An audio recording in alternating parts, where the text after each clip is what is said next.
General knowledge ಕ್ವಿಜ್ಗೆ ಸ್ವಾಗತ. ಮೊದಲನೇ ಪ್ರಶ್ನೆ, ಕರ್ನಾಟಕದ ನಾಡಗೀತೆಯನ್ನು ಬರೆದವರು ಯಾರು? A. Da. Ra Bendre, B. Kuvempu, C. G. S. Shivarudrappa, D. B. M. Shri.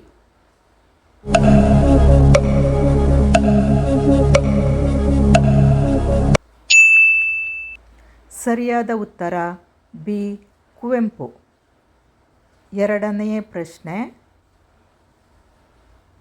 Gautama ಬುದ್ಧನ ತಂದೆಯ ಹೆಸರೇನು? A. Bimbisara, B. Ajatashatru, C. Ashoka, D.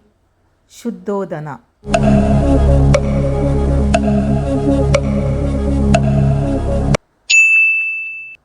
ಸರಿಯಾದ ಉತ್ತರ ಡಿ. ಶುದ್ಧೋಧನ.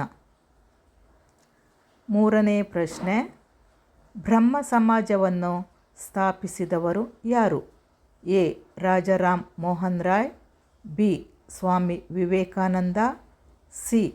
ದಯಾನಂದ ಸರಸ್ವತಿ, ಡಿ. ಜ್ಯೋತಿಬಾ ಫುಲೆ.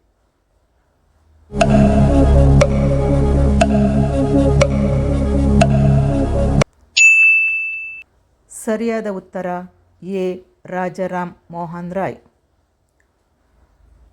ಧನ್ಯವಾದಗಳು.